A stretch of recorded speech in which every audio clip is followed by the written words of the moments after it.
Assalamualaikum warahmatullahi wabarakatuh. Selamat pagi, siang, dan sore. Kami dari kelompok 2 akan mempresentasikan tentang Pancasila sebagai dasar negara RI.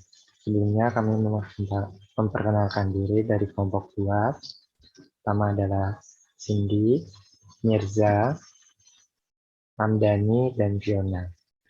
Langsung saja ke materinya. Pertama adalah menelusuri konsep tujuan dan urgensi dasar negara. Menurut konsep negara, menurut Diponolo, negara adalah suatu organisasi kekuasaan yang berdaulat yang dengan tata pemerintahannya melaksanakan tata tertib atas suatu umat di suatu daerah tertentu. Sejalan dengan pengertian negara tersebut, Diponolo menyimpulkan 3 unsur yang menjadi syarat mutlak bagi adanya negara, yaitu pertama, unsur tempat atau daerah, wilayah atau teritorial. Yang kedua adalah unsur manusia atau umat, rakyat atau bangsa. Ketiga adalah unsur organisasi atau tata kerjasama atau tata pemerintahan.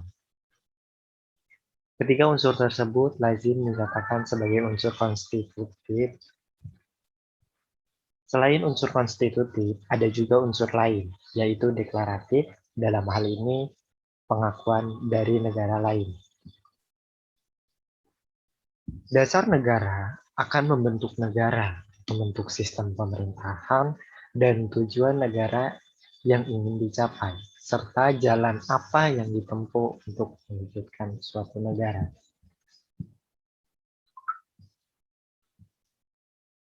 Dilihat dari konsep tujuan negara menurut para ahli berpendapat bahwa amuba atau binatang besar satupun hidupnya memiliki tujuan, apalagi manusia, pasti memiliki tujuan hidup. Demikian pula, suatu bangsa mendirikan negara pasti ada tujuan. Apa sih negara didirikan? Adapun tujuan negara itu, pertama adalah kemerdekaan sebagai tujuan negara. Yang kedua adalah kekuatan, kekuasaan, dan kebesaran, keagungan sebagai tujuan negara. Ketiga adalah kepastian hidup, keamanan, dan ketertiban sebagai tujuan negara. Keempat adalah keadilan sebagai tujuan negara. Kelima adalah kesejahteraan dan kebahagiaan hidup sebagai tujuan negara. Adapun menelusuri konsep urgensi dasar negara, secara etnologi, istilah dasar negara dimaknai identik dengan istilah Grundnorm atau norma dasar, kedua Rechtsstaat, cita hukum, ketiga adalah Staatsstaat, cita negara, dan filosofis Grundlex, dasar filsafat negara. Adapun secara termologis atau secara istilah, dasar negara dapat diartikan sebagai landasan dan sumber dalam membentuk dan menyelenggarakan negara. Dasar negara juga dapat diartikan sebagai sumber dari segala sumber hukum negara. Lalu secara teoritik, kedudukan dasar negara berbeda dengan kedudukan peraturan perundang-undangan, karena dasar negara merupakan sumber dari peraturan perundang-undangan. Maka dasar negara bersifat permanen, sementara peraturan perundang-undangan bersifat fleksibel, yang sewaktu-waktu bisa diubah sesuai ketentuan. Dengan demikian, dasar negara merupakan suatu norma dalam penyelenggaraan bernegara yang menjadi sumber dari segala sumber hukum sekaligus sebagai cipta hukum atau site bagi secara tertulis maupun tidak tertulis dalam suatu negara. Adapun menanyakan alasan diperlukannya kajian Pancasila sebagai dasar negara, yang pertama adalah Pancasila dipilih menjadi dasar negara karena sesuai dengan pandangan hidup atau falsafah bangsa Indonesia. Maka dari itu, setiap tatanan kehidupan masyarakat harus berpegang teguh pada nilai yang terkandung di dalam Pancasila. Dalam Pancasila juga terdapat nilai-nilai yang bersifat sistematis, fundamental, dan menyeluruh. Sehingga dasar negara Pancasila harus dipandang sebagai pedoman hidup yang bulat dan utuh, hierarkis, dan sistematis. C. Menggali sumber yuridis, historis, sosiologis, dan politis Pancasila sebagai dasar negara.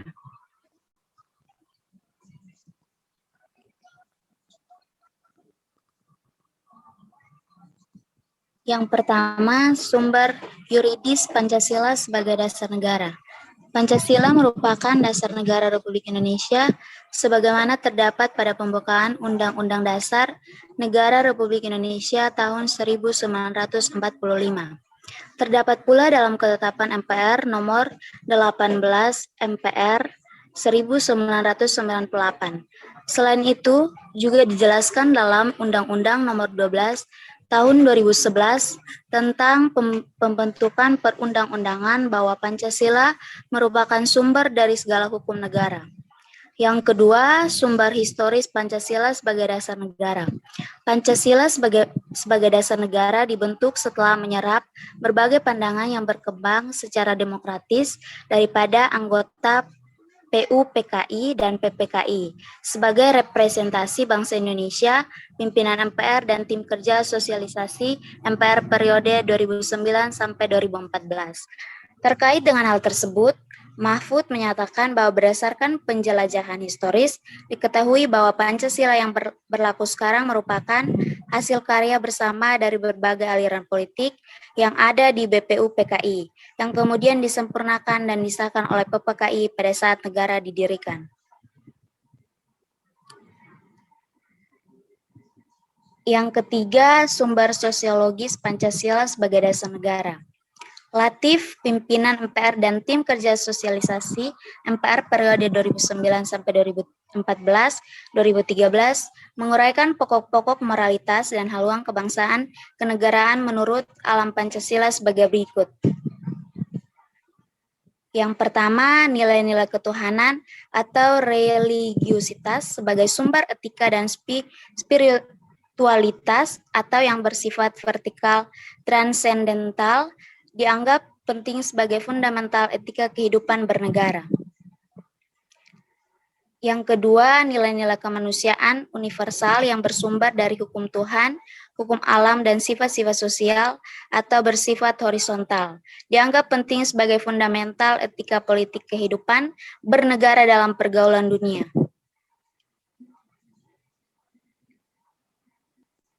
Yang ketiga, nilai-nilai etis kemanusiaan harus mengakar kuat dalam lingkungan pergaulan kebangsaan yang lebih dekat sebelum menjangkau pergaulan dunia yang lebih jauh. Yang keempat, nilai ketuhanan, nilai kemanusiaan, dan nilai serta cita-cita kebangsaan itu dalam aktualisasinya harus menjunjung tinggi kedaulatan rakyat yang dipimpin oleh hikmat kebijaksanaan. Dan yang kelima, nilai ketuhanan, nilai kemanusiaan, nilai dan cita kebangsaan, serta demokrasi, permusyawaratan itu memperoleh artinya sejauh dalam mewujudkan keadilan sosial. Yang keempat, sumber politis Pancasila sebagai dasar negara.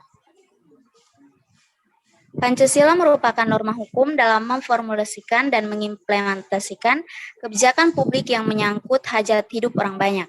Di sisi lain, bagi setiap warga negara yang berkiprah dalam infrastruktur politik atau sektor masyarakat, seperti organisasi kemasyarakatan, partai politik, dan media massa, maka Pancasila menjadi kaidah penuntun dalam setiap aktivitas sosial politiknya.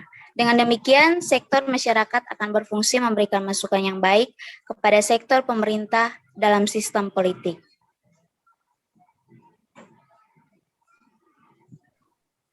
D. Membangun argumen tentang dinamika dan tantangan Pancasila sebagai dasar negara. 1. Argumen tentang dinamika Pancasila. Pancasila sebagai dasar negara lahir dan berkembang melalui proses yang sangat panjang. Pada awalnya, Pancasila bersumber dari nilai-nilai yang dimiliki oleh bangsa Indonesia yang ada dalam adat istiadat, agama, serta dalam pandangan hidup berbangsa. Oleh karena itu, nilai Pancasila telah diyakini kebenarannya. Kemudian diangkat menjadi dasar negara sekaligus sebagai ideologi bangsa.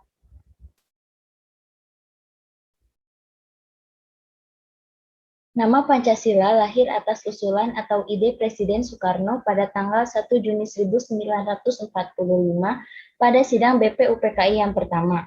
Saat itu usulan beliau disambut dengan baik. Dengan demikian dibuatlah kesepakatan bahwa Indonesia akan dibangun atas dasar 5 sila yang disebut Pancasila. 2. Argumen tentang tantangan terhadap Pancasila. Pancasila harus senantiasa menjadi benteng moral dalam menjawab tantangan-tantangan terhadap unsur-unsur kehidupan bernegara, yaitu sosial, politik, ekonomi, budaya, dan agama. Adapun tantangan yang muncul antara lain berasal dari arus paham-paham yang bersandar pada otoritas materi seperti liberalisme, kapitalisme, komunisme, sekularisme, pragmatisme, dan hedonisme yang menggerus kepribadian bangsa yang berkarakter nilai-nilai Pancasila.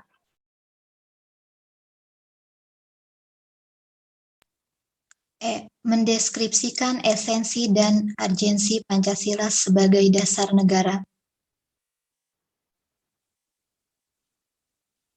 Yang pertama, esensi Pancasila sebagai dasar negara. Kedudukan Pancasila sebagai dasar negara dapat dirinci sebagai berikut. 1. Pancasila sebagai dasar negara adalah sumber dari segala sumber tertib hukum Indonesia. Dengan demikian, Pancasila merupakan asas kerohanian hukum Indonesia yang dalam pembukaan Undang-Undang Negara Republik Indonesia dijelmakan lebih lanjut ke dalam 4 pokok pikiran. 2. Meliputi suasana kebatinan dari Undang-Undang Dasar 1945. 3. Mewujudkan cita-cita hukum bagi dasar negara baik hukum dasar tertulis maupun tidak tertulis. 4. Mengandung norma yang mengharuskan Undang-Undang Dasar mengandung isi yang mewajibkan pemerintah dan lain-lain penyelenggara negara, termasuk penyelenggara partai dan golongan fungsional memegang teguh cita-cita moral rakyat yang luhur. 5. Merupakan sumber semangat abadi Undang-Undang Dasar 1945 bagi penyelenggaraan negara para pelaksana pemerintahan. Hal tersebut dapat dipahami karena semangat tersebut adalah penting bagi pelaksanaan dan penyelenggaraan negara, karena masyarakat senantiasa tumbuh dan berkembang seiring dengan perkembangan zaman dan dinamika masyarakat. Kailan 198-199.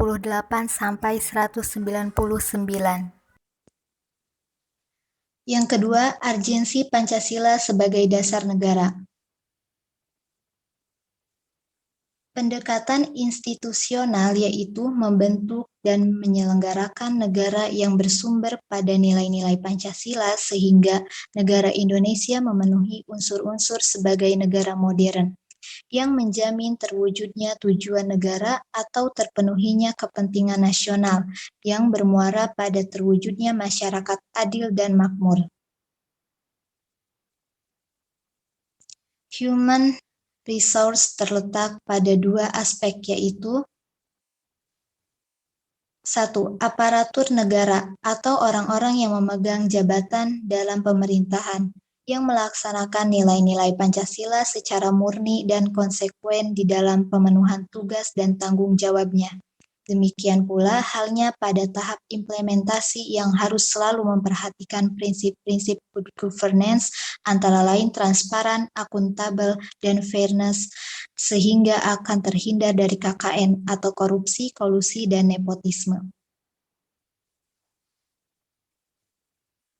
2. Warga negara harus menjadikan Pancasila sebagai sumber nilai-nilai etika dalam kehidupan kemasyarakatan agar terhindarkan tindakan negatif seperti adanya diskriminasi dan terciptanya kehidupan bermasyarakat, bernegara, dan berbangsa dalam suasana kehidupan yang harmonis. Sekian dari kelompok kami, kurang lebihnya mohon maaf. Bila ada kesalahan, sekian dan terima kasih.